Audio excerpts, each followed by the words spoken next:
Why is this boy's mom crying? And why will you suffer this exact same fate now unless you do something? This is Mike Mozart of Jeepers Media on YouTube, and this is my second video about SOPA and Protect IP, or PIPA, the two laws that they're trying to pass right now that are going to affect you, not only in America, but in the UK. And this video goes out to all my fans in the UK, because the United States government is extraditing one of your college students named Richard O'Dwyer. That's right, because he actually had a website that linked to copyright infringing material. I'm not kidding. He just linked to copyright infringing material. He didn't host any on his website. If you've ever used torrents in the UK and you've shared files online, you can kiss your mum goodbye, because the United States government's got a nice cold jail cell waiting for you. That's right, because they're going to extradite you, fly you to the United States, and they're going to imprison you for years. They're going to start doing this to hundreds, thousands of people in the UK. We got prisons we're building here to hold you all. Do you know the United States imprisons a greater proportion of its population than any other country on earth? Do you know that the country that imprisons the next greatest proportion is Russia? You know how tough Russia is. We actually imprison 20% more of our population than Russia. We are #1 in the world at imprisoning our population. And we want to start imprisoning the UK population. We gotta grow those numbers. Look how our numbers have grown in the last few years. Why would our numbers jump so exponentially? Why would our numbers jump so? Does that look like we're becoming a police state? And billionaire Alki David has offered to pay the legal expenses of Richard O'Dwyer once he lands in the United States for the best legal representation money can buy. Mike, in the case of Richard, I will support all legal costs that will bring his case to the forefront, to highlight the hypocrisy of big media companies such as CBS, who have almost single-handedly created the phenomenon of copyright infringement through illegal file sharing. Illegal file sharing is abhorrent. It is not acceptable to steal copyrighted material. In the case of Richard, I don't know whether he's guilty or not. But the fact that he's being brought to America on extradition for copyright infringement, supported by large media companies who are almost solely responsible for the creation of this phenomena of copyright infringement through illegal file sharing, is disgusting. It is hypocritical and unacceptable. I support Richard in his fight against the big media hypocrisy. Thanks. We're going to make certain that his expenses are paid for the finest legal representation the United States can offer on principle. And what is that principle? This case is going to bring out the fact that the copyright infringement online was caused by the CNET division of CBS. It was caused by NBC. It was caused by ABC distributing the software through ESPN and Go.com. And it was caused only by the big media companies themselves. All right, that's the only place you could get that software. Why did they all distribute that software? Why were they virtually the exclusive distributors of that software? And why did they promote it for copyright infringement? Okay, CBS television fostered it, encouraged it, and distributed all that file sharing software through a site they own called CNET. CNET has an office in the UK. That's right, one of the largest overseas offices is in the UK. Well, they committed a lot of online piracy. Take a look at these examples here. What? CNET and CBS substantially promoted Pirate Bay? And look at this. Last.fm, a UK company owned by CBS Television in the United States. Why did they make a deal with Pirate Bay to distribute their widgets? CBS was very enthusiastic with their deal about Pirate Bay. And CBS made this deal with Pirate Bay immediately after purchasing Last.fm. Immediately, they didn't even wait. Pirate Bay isn't even legal in the United States, and they threw their full support behind it. This is one of the widgets. They're endorsing Pirate Bay. And oddly enough, CNET division of CBS actually considered Last.fm to be spyware. Were they using these widgets to actually spy on Pirate Bay to take them down? It seems possible, since it was widely reported about that time period that CBS was turning over user data to the RIAA from Last.fm. Or maybe it was just because CBS was actually distributing and promoting one of their new shows called Pirate Master in 2008. This is reported by Torrent Freak. And they actually had links right to torrents to download the show. And this is on CBS's own website. Of course, this is one of CNET CBS's proud offerings, the Pirate Bay Search Download. This allowed you to actually cruise all the popular sites without actually going there, so you could download tons of pirated media illegally. They even say that in this download. Of course, it's downloaded right from CNET's own servers. Even though CNET was offering this in 2010, they've taken it down because we squealed. But look how it came up in Google searches. Why did it come up pirated books downloads if you search pirated books? Why did it come up pirated movies downloads if you search that? Their search engine optimization featured the words pirated and pirating. Of course, the CBS CNET staff couldn't write enough glowing articles and reviews about how much they loved Pirate Bay, how much terrific material was there, all for the taking. Notice the editor's 4-star review and the coveted, we recommend this add-on to all users. Look at this, they had LimeWire. Of course, Sumner Redstone had every reason to distribute as much LimeWire as possible, seeing he was profiting from the distribution of LimeWire by selling Viacom's Comedy Central material through LimeWire. Kazaa? 326 million downloads. Morpheus? Over 125 million downloads with the help of all their co-branded partners, Microsoft, AOL Time Warner, BitTorrent?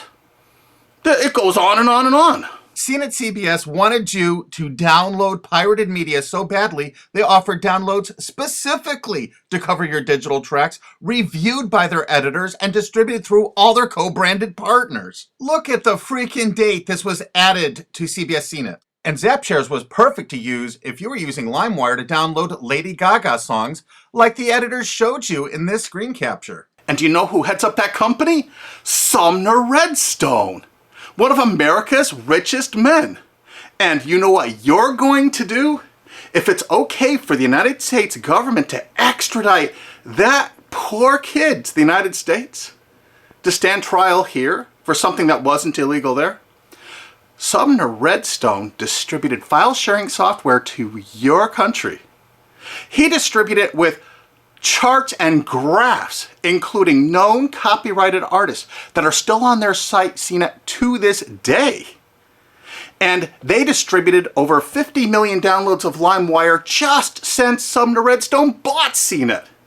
So what you're going to do is, you're going to demand that your government in the UK extradite Sumner Redstone to the UK to stand trial for copyright infringement. That's right.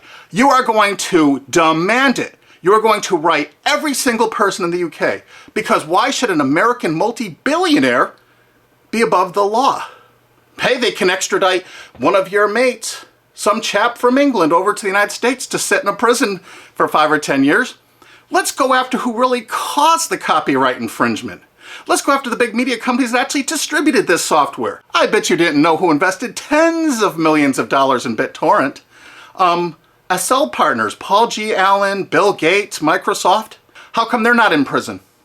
They should be. Why, Sumner Redstone's company Viacom, in their sworn statement of undisputed facts from Viacom versus YouTube, stated as fact notorious pirate sites like Napster, Kazaa, and BitTorrent. Hey, I thought it was a piracy site. How come in 2008 all of these big media companies in the United States had content distribution deals with BitTorrent? You had a sworn statement in court they were a piracy site, Sumner Redstone. Why is your Paramount Pictures and MTV networks there? Why are you bringing people to court over downloading from BitTorrent when you used it yourself? While Sumner Redstone's Viacom was swearing in court that BitTorrent was a piracy site, their own CNET wrote this wonderful review of it. Pros: BitTorrent downloads can be delivered to you using any BitTorrent client app. Partial to uTorrent? No problem. Now you can mix your legal and pirated downloads into one client. Of course, every entertainment company distributed that software. Yeah, BitTorrent actually tried to go legitimate for a while. This is an article from CNET UK. Legit BitTorrent faces uphill struggle. Of course it did. Does this signal the death knell of all that is illegal in the world of file sharing? CNET admitted that BitTorrent was all that was illegal in the world of file sharing. Is it for anyone's benefit for BitTorrent to go down the same route as Napster or Kazaa? Well, CNET's been distributing this software before this article for 7 years.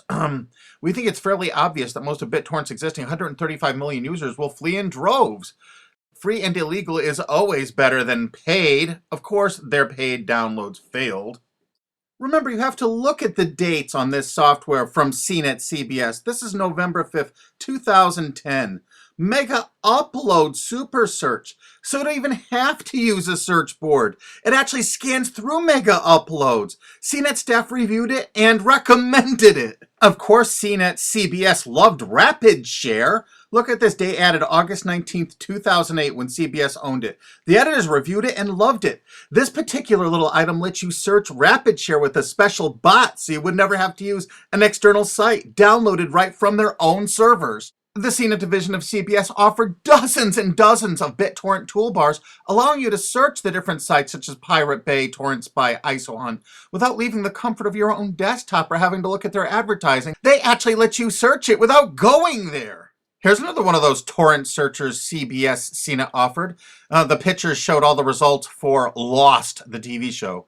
JP Torrent is the first multi-search torrent program. It lets you search over 100 torrent pages with one click. And feast your eyes on the picture the CNET editors provided for you so you can see how effective it is. They showed you a picture of the Lost TV show. They checked over 300 different torrents. These are the top 15. Mininova, Pirate Bay, ISOHunt, Torrent Spy. I think you get the idea that the whole point of downloading these was to find copyrighted TV shows. Huh, CBS? CNET CBS offered over 100 different torrent search tools. This one is Torrent Episode Downloader from 2009. Search and download torrents of new TV shows and episodes from the internet. Again, there's well over 100 different one of these anonymous torrent downloaders that CBS CNET offered. They were distributed co-branded through all of their partner sites. This material is egregious compared to what that TV Shack kid did.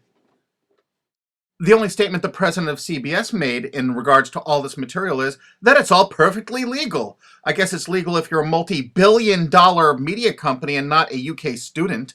And the CBS editors' reviews frequently featured copyrighted media. We have over 5,000 screen captures like this. So BitTorrent is really funded mostly by big US corporations.